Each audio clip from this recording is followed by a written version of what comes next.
Happy Valentine's Day. Yeah, I'm gonna get that out of the way.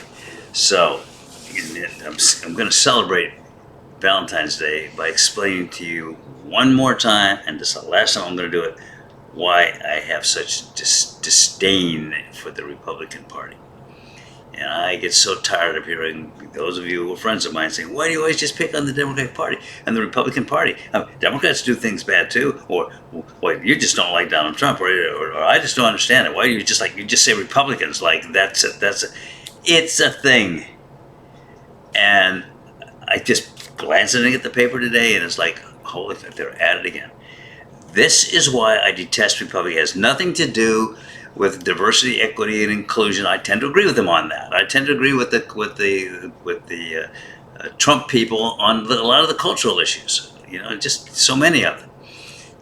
With the extensive welfare, with the being sometimes not being strong enough when it comes to protesters. Every time some black criminal gets shot, and protesters are out in the streets using that as an excuse to steal, and Republicans complain about it, and Democrats tend to go, that's the way. There are a lot of legitimate people out there to yada yada. I don't go along with that, but that's not what it's all about, folks. That's not what politics is about. It's about the money. And it's about the Benjamins. And it always has been. This is why Donald Trump is out there trying to gut all of these administrative agencies, because what are they? The number one, he's cut right away as a watchdog agency. They're supposed to be a people whose job it is to look at the spending and look for corruption and look for money that's being diverted where it shouldn't be. And the first thing he does is get rid of them. It's about being antagonistic toward government regulation, because government regulation goes after so many of the people that are crooks in this country and should be gone after. But that isn't really what it's about either. It's about the damn national debt, and if you don't understand the significance of the national debt, then you need to go to college and take a few basic rudimentary courses in economics before you start having opinions. It's not a coincidence that damn near every economist in this country is a Democrat, and all the ones who are like really strong MAGA people, what's great with these tariffs, are people with no background in economics. I had a doctor, a good friend of mine, saved my life, a wonderful person, very intelligent. He listened to one of my broadcasts, and he says, well, you're smart as that, but you don't know anything about economics. I said, I don't know anything about economics. How did I place out of 3 years of economics at Michigan? How did the dean of the economics department come and ask me to stay another semester and add economics to my degrees? Because I don't know anything about economics? My father was an economist. I grew up with Roosevelt economics and Keynesian economics. By the time I was 10 years old, I was an expert on Keynesian economics. I know economics. Most significantly, you should too. And this is what we got so mad on Valentine's Day, of all times when I should be talking about love and yada, yada, yada. Here's what it is. Front page of the Palm Beach Post, but you can find this any place you want to look. This is what's wrong with the damn Republican Party.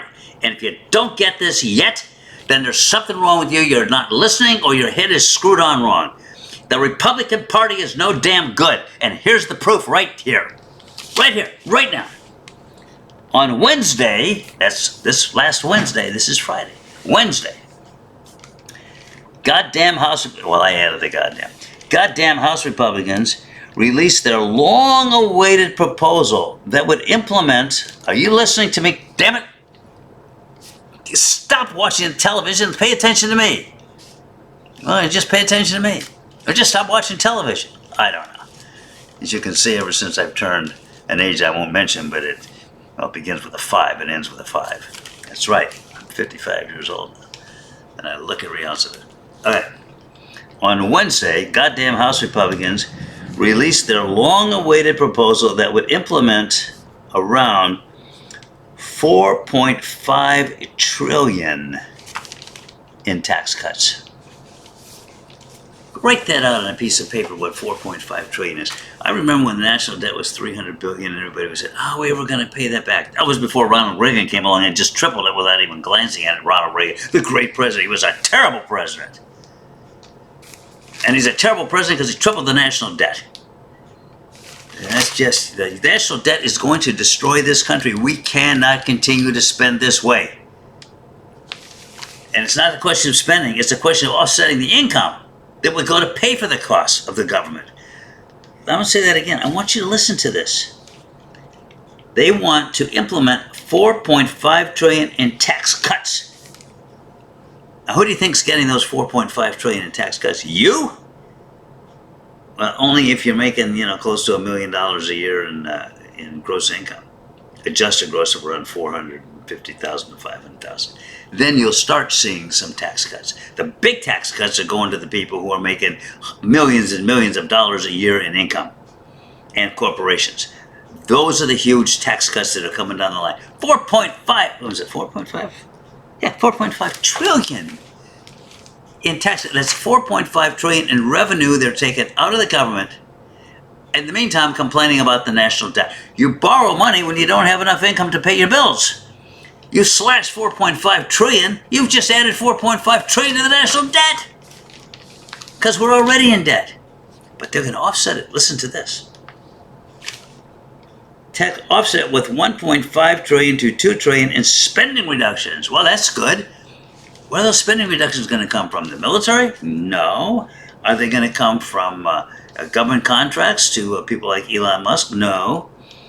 Offset with in spending reductions, which will come in part from cutting health care and food aid for low-income Americans. It would raise the debt ceiling by $4 trillion over 2 years. Put tens of billions of dollars into border security and defense. So they want to increase spending, and I said this a long time ago, this border defense, rounding up, that's going to cost tens, maybe hundreds of billions of dollars. And where's the money going to come from that? Why? By cutting taxes. That's where we're going to get the money to pay for that. These people are idiots, and if you go along with them, you either can't add, and you should go back to first grade. Or you should ask yourself, what's wrong with me that I keep saying, yeah, the Republicans are okay, yeah, the Republicans are good, yeah, but in the light of these facts, I have nothing more to say. I heard that remark. Francois, shame on you, and you're my dog too. All right. I'm not going to split a gut over this thing, but it's just frustrating because I keep saying this. I've been saying this for years, and I keep getting this from my friends. Well, you just don't like Republicans. No, I just don't like what they do. I'm going to leave it at that. Bye.